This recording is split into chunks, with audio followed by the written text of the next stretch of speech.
채화영이 무너졌습니다. 그것도 가장 예상 못한 방식으로. 드림그룹을 삼키려 했던 여자, 자신의 비밀을 지키기 위해 수십 명을 짓밟아 온 그 여자가 단 한 장의 사진 때문에 얼굴이 굳어버렸습니다.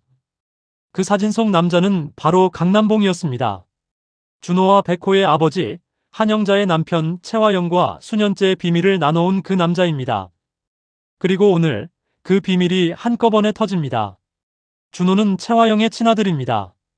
강남봉의 친자식이 아니라 채화영이 숨겨온 비밀의 씨앗입니다. 그 준호가 사랑하는 여자, 오장미는 채화영이 딸이라고 불러온 바로 그 쌍둥이의 한 명입니다. 사돈집 아버지와 불륜을 저지른 채화영. 그 불륜의 아들이 장미와 결혼하겠다고 합니다. 이 집, 과연 어디까지 가는 겁니까? 오늘 이 장면 하나도 놓치시면 안 됩니다. 끝까지 보셔야 전부 이해됩니다. 중간에 끊으시면 완전히 다른 내용으로 보입니다. 오늘 이야기를 이해하려면 지금까지 이 집에서 무슨 일이 있었는지 먼저 짚고 가야 합니다. 채화영은 드림그룹의 며느리이자 드림호텔의 대표입니다. 겉으로는 세련되고 완벽한 여자입니다. 하지만 그 속에는 수십 년간 켜켜이 쌓아온 비밀이 있었습니다. 그리고 그 비밀의 핵심에 강남봉이 있었습니다. 강남봉은 강준호, 강백호 형제의 아버지입니다. 한영자와 수십 년을 살아온 남편입니다. 반찬 가게를 하는 소박한 집 가장처럼 보이지만 채화영과의 관계는 그 어떤 드라마보다 복잡하게 얽혀 있었습니다. 영상 보시는 어머님들 중에도 이런 일 겪어보신 분들 많으실 겁니다. 평생 한 남자만 믿고 살았는데 그 남자가 전혀 다른 삶을 살고 있었다는 걸 뒤늦게 알게 되는 그 허탈함. 한영자가 딱 그 자리에 서 있습니다. 이 채널이 처음이신 분들은 구독 꼭 눌러주세요. 이런 이야기 계속 올라옵니다. 그리고 준호는 채화영의 친아들입니다. 강남봉이 아니라 채화영이 오래전 품었던 또 다른 비밀의 결과입니다. 채화영은 준호를 낳았지만 사정상 강남봉 집에 맡겼고 강남봉과 한영자는 준호를 친자식처럼 키워왔습니다. 그 준호가 오장미를 만났습니다. 그리고 사랑에 빠졌습니다. 장미도 마찬가지입니다. 그런데 장미는 채화영이 딸처럼 거두고 있는 쌍둥이 중 한 명입니다. 생물학적으로 따지자면 채화영의 며느리감이 아니라 채화영이 평생 숨겨온 비밀의 또 다른 피해자입니다. 근데 이건 시작도 아니었습니다. 진짜는 지금부터입니다. 화면이 열립니다. 강남봉의 집, 늦은 밤입니다. 한영자는 오늘 이상하게 잠이 오지 않습니다. 남편이 늦게 들어온다는 연락도 없었습니다. 문자 하나 없었습니다. 한영자는 거실 소파에 앉아 텔레비전만 켜둔 채 시계를 바라봤습니다. 밤 11시였습니다. 현관문이 열립니다. 강남봉이 들어옵니다. 넥타이가 약간 틀어져 있습니다. 술 냄새가 납니다. 하지만 한영자가 맡은 건 술 냄새만이 아니었습니다. 낯선 향수 냄새였습니다. 수십 년을 살아온 아내만이 알아챌 수 있는 그 미묘한 차이였습니다. 한영자는 아무 말도 하지 않았습니다. 그냥 일어나서 안방으로 들어갔습니다. 강남봉도 그냥 소파에 주저앉았습니다. 아무 말도 없었습니다. 이 집에서 가장 무서운 건 싸움이 아니었습니다. 이런 침묵이었습니다. 그런데 바로 그 순간 한영자의 휴대폰이 울렸습니다. 문자였습니다. 발신자 표시가 없었습니다.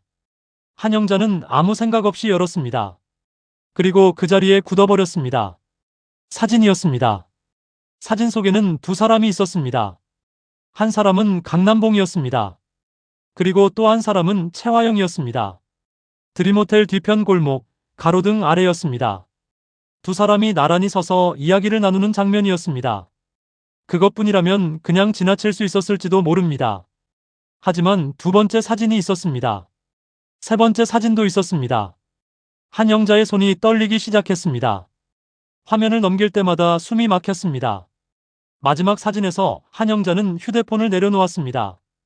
아무 소리도 없이 그냥 바닥에 내려놓았습니다. 한영자는 거울 앞으로 걸어갔습니다. 자신의 얼굴을 봤습니다. 눈주름, 흰머리, 평생 가족 뒷바라지에 다 써버린 얼굴이었습니다. 그 얼굴을 한참 들여다보다가 한영자는 조용히 말했습니다. 이게 뭐야? 두 글자였습니다. 그 두 글자가 이 집 30년을 전부 담고 있었습니다. 거실에서 강남봉이 몸을 뒤척이는 소리가 났습니다. 한영자는 그쪽을 보지 않았습니다. 다음 날 아침입니다. 강준호는 새벽같이 일어나 주방에 있었습니다. 셰프인 준호에게 이른 아침은 익숙한 시간입니다. 커피를 끓이며 휴대폰을 봤습니다. 문자가 와 있었습니다.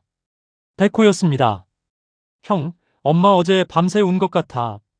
아빠한테 뭔가 있는 것 같은데. 준호는 커피잔을 천천히 내려놓았습니다. 뭔가가 뇌리를 스쳤습니다. 어제 채화영에게서 온 전화가 생각났습니다. 강남봉 씨한테 연락하지 마라. 이유도 없이 그 말만 했던 채화영. 준호는 그 말이 그냥 넘어가지 않았습니다. 준호는 외투를 집어들었습니다. 그리고 아무에게도 말하지 않고 집을 나섰습니다. 장미는 그 뒷모습을 창문 너머로 봤습니다. 오늘따라 어깨가 무거워 보였습니다. 장미는 아직 아무것도 몰랐습니다. 하지만 이 집이 또 흔들리고 있다는 건 느꼈습니다. 같은 시각, 채화영은 드림호텔 집무실에 있었습니다. 이강혁 비서실장이 긴장한 얼굴로 들어왔습니다. 사진이 돌고 있습니다. 채화영은 눈 하나 깜짝하지 않았습니다. 커피잔을 들어 한 모금 마셨습니다. 그리고 아주 낮은 목소리로 말했습니다. 누가 찍었어? 이강혁이 답했습니다. 아직 파악 중입니다. 채화영은 잔을 소리 없이 내려놓고 창밖을 봤습니다. 서울 시내가 내려다 보이는 창이었습니다. 저 아래 개미처럼 움직이는 사람들이 보였습니다. 채화영은 그들을 바라보며 말했습니다.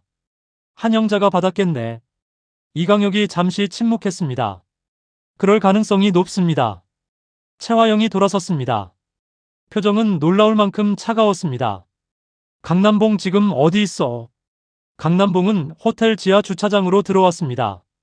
채화영이 보낸 문자 한 줄 때문이었습니다. 지금 당장 와. 그게 전부였습니다. 수십 년이 지나도 이 여자의 문자는 항상 명령이었습니다. 강남봉은 그걸 알면서도 왔습니다. 매번 그래왔습니다. 채화영이 먼저 와 있었습니다. 차 안이었습니다. 강남봉이 조수석에 탔습니다. 두 사람 사이에 잠시 침묵이 흘렀습니다. 채화영이 말했습니다. 사진 받았어. 영자한테 간 거 맞지? 강남봉이 고개를 숙였습니다. 아무 말이 없었습니다. 채화영이 계속했습니다. 이거 누가 보낸 건지 알아? 강남봉이 답했습니다. 모르겠어. 채화영이 비웃듯 웃었습니다. 모른다고. 지금 이 상황에서 그 말밖에 못해. 강남봉이 고개를 들었습니다. 눈이 충혈돼 있었습니다. 화영아, 이제 그만하자. 영자가 알았어. 애들도 곧 알게 된다. 준호도. 그 이름이 나왔을 때 채화영의 눈이 미세하게 흔들렸습니다. 준호. 그 이름만은 달랐습니다. 여기서 끝이 아닙니다. 진짜는 5분 뒤에 나옵니다. 한영자는 그날 오후 집을 나섰습니다. 행선지는 오장미의 가게였습니다. 정숙희의 반찬 가게, 그 앞에 한영자가 멈춰 섰습니다. 유리문 너머로 장미가 보였습니다. 앞치마를 두르고 안경을 쓴 채 바쁘게 재료를 손질하고 있었습니다. 환하고 따뜻한 모습이었습니다. 한영자는 그 모습을 한참 바라봤습니다. 그러다 눈물이 났습니다. 왜인지 설명할 수 없는 눈물이었습니다. 저 아이가 준호를 좋아한다는 걸 알고 있었습니다. 준호도 저 아이를 사랑한다는 것도 알았습니다. 그런데 지금 이 상황에서 저 아이를 며느리로 맞을 수 있을까요? 채화영과 사돈이 될 수 있을까요?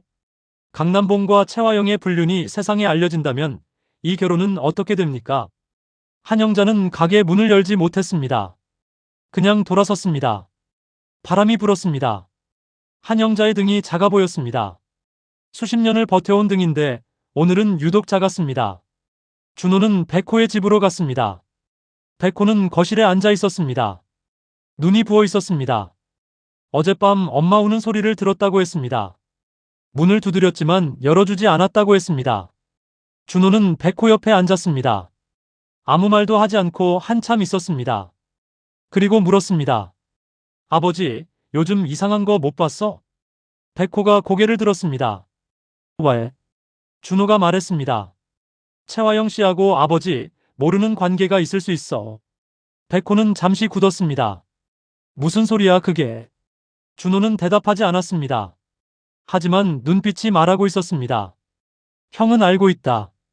그리고 그 사실이 우리를 완전히 바꿔놓을 수도 있다. 백호는 천천히 일어났습니다. 주방으로 가서 물 한 잔을 마셨습니다.